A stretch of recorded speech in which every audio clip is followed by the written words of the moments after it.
Friends, आज मैं आपसे बात करने वाली हूँ स्टोरेज डिवाइस के बारे में कि मेमोरी कार्ड, पेन ड्राइव या हार्ड डिस्क जब हम परचेज़ करते हैं तो जो साइज़ हमने परचेज़ की होती है उससे हमेशा हमें कम देखने को मिलता है जब हम उसे कंप्यूटर, लैपटॉप या फ़ोन से कनेक्ट करते हैं। तो जैसे मान लो 8 GB का पेन ड्राइव है या 8 GB का मेमोरी कार्ड ख़रीदा है, तो जब हम उसे फ़ोन, कंप्यूटर या लैपटॉप से कनेक्ट करते हैं, उसमें इंसर्ट करते हैं, तो हमें 8 GB के जगह पे 7.45 GB स्टोरेज कैपेसिटी शो होता है। उससे कम मिलता है जो बताया जाता है, यानी कि एक्चुअल से कम रहता है। या जैसे मान लो 16 GB का पेन ड्राइव या मेमोरी कार्ड है तो हमें 14.9 GB स्टोरेज कैपेसिटी मिलता है, यहाँ पर 1.1 GB स्टोरेज कैपेसिटी कम होता है। तो ऐसा क्यों होता है? क्या रीज़न है? क्या स्टोरेज डिवाइस बनाने वाली कंपनीज हमारे साथ धोखा करती है या कुछ अनवांटेड फाइल्स डला होता है पहले से स्टोरेज डिवाइस में? आखिर क्या रीज़न है, ऐसा क्यों होता है? तो फ्रेंड, आज की इस वीडियो में मैं आपसे इसी बारे में बात करने वाली हूँ और आपके सारे डाउट्स को क्लियर करने वाली हूँ। तो हेलो फ्रेंड्स, मैं हूँ कोमल सिंह और आप देख रहे हैं टेक कैप्सूल।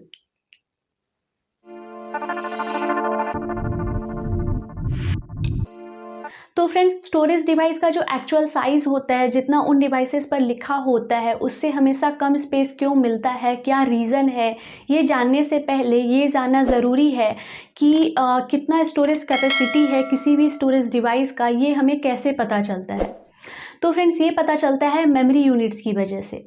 अब ये मेमोरी यूनिट्स क्या होते हैं? तो मेमोरी यूनिट्स वो यूनिट्स होते हैं जिसे यूज़ किया जाता है स्टोरेज कैपेसिटी को मेज़र करने के लिए, बताने के लिए एक स्टोरेज डिवाइस का। मेमोरी यूनिट्स का सबसे छोटा यूनिट जो होता है, जो यूज़ किया जाता है मेज़र करने के लिए स्टोरेज कैपेसिटी को, वो होता है बिट। बिट को बाइनरी डिजिट भी कहा जाता है। यहाँ पर एक बिट इजिकल टू 0 और 1 होता है और ऐसे ही 8 बिट के सीक्वेंस को एक बाइट कहते हैं। मतलब 8 बिट मिलकर एक बाइट बनता है। इसके बाद केबी आता है, फिर एमबी, फिर जीबी और फिर आता है टीबी। फ्रेंड्स, जितने भी कंप्यूटर्स हैं वो मेज़र करने के लिए अपने मेमोरी यूनिट्स के स्टैंडर्ड को फॉलो करता है। कंप्यूटर बाइनरी सिस्टम को यूज़ करता है मेज़र करने के लिए और हम ह्यूमंस डेसिमल्स को, और यहीं पर डिफरेंस आ जाता है। कंप्यूटर के लिए 1 GB का मतलब 1024 MB होता है, लेकिन यहाँ पर जितने भी मैन्युफैक्चरर हैं उनके लिए 1 GB का मतलब 1000 MB होता है। उसी तरह कंप्यूटर के लिए 1 KB का मतलब होता है 1024 बाइट्स, लेकिन मैन्युफैक्चरर के लिए 1 KB का मतलब होता है 1000 बाइट्स। मतलब कंप्यूटर 1000 के जगह पर 1024 यूज़ करता है। जैसे एग्जाम्पल से समझते हैं, मान लो एक पेन ड्राइव है 8 GB का, तो जब कंपनी ने इस पेन ड्राइव को बनाया होगा अपने हिसाब से कैलकुलेट करके, तो इसमें कितने बाइट्स होंगे कंपनी के अकॉर्डिंग। तो जैसे उनके लिए 1 KB का मतलब 1000 बाइट्स होता है और 1 GB में 1000 MB होता है, तो 1 GB को अगर यहाँ बाइट्स में कन्वर्ट करोगे तो ये वैल्यू आपको देखने को मिलेगी। तो 8 GB में इतने बाइट्स होंगे उनके लिए। अब जानते हैं कंप्यूटर के लिए कितने बाइट्स होंगे 8 GB के पेन ड्राइव में। तो कंप्यूटर के लिए 1 KB में 1024 बाइट्स होते हैं और 1 GB में 1024 MB। तो 1 GB को यहाँ पर बाइट्स में कन्वर्ट करोगे तो ये वैल्यू देखने को मिलेगी। तो अब इसको इससे डिवाइड कर दो तो इतना निकल कर आ जाएगा। आप कन्वर्ट करके देख सकते हो।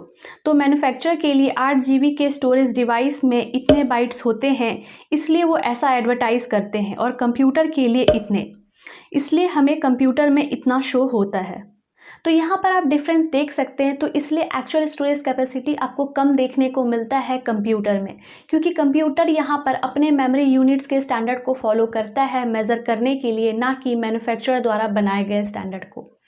तो यहाँ पर कंपनी आपको उतना ही स्टोरेज देती है जितना वो बताती है, एडवर्टाइज करती है, लेकिन कंप्यूटर यहाँ पर 1024 के हिसाब से मेज़र करता है और कंपनी बनाती है 1000 के हिसाब से। तो यहाँ पर डिफरेंस दोनों के अलग अलग कैलकुलेट करने के तरीके की वजह से आता है। इसके बाद फ्रेंड्स, ये सारी चीज़ आपको स्टोरेज डिवाइस के बैक साइड पर या स्टोरेज डिवाइस के पैकेट के बैक साइड पर कंपनी के थ्रू मेंशन किया होता है। वहाँ पर सब कुछ क्लियरली लिखा होता है। इसके अलावा आपने स्मार्टफोन में भी नोटिस किया होगा कि जितना इंटरनल स्टोरेज बताया जाता है उससे कम स्पेस हमें मिलता है। जैसे 64 GB इंटरनल स्टोरेज वाला स्मार्टफोन है तो हमें 59 GB फ्री स्पेस अवेलेबल मिलता है। तो यहाँ पर भी वो सेम कैलकुलेशन आ जाती है, जिसकी वजह से डिफरेंस आता है स्टोरेज कैपेसिटी में। और इसके बाद यहाँ पर कंपनी के थ्रू कुछ इनबिल्ट ऐप्स भी डाले जाते हैं, जिसकी वजह से स्पेस भर जाता है। तो फ्रेंड्स, आज के लिए इतना ही। आई होप अब आपको समझ में आ गया होगा। तो अगर आपको ये वीडियो अच्छा लगा, यूज़फुल लगा, तो इसे लाइक करें, शेयर करें, और अगर चैनल पे नए हैं तो चैनल को सब्सक्राइब करें। साथ ही बेल आइकन को प्रेस कर दें ताकि नई आने वाली ऐसी ही वीडियोस की जानकारी सबसे पहले आपको मिले। Thank you.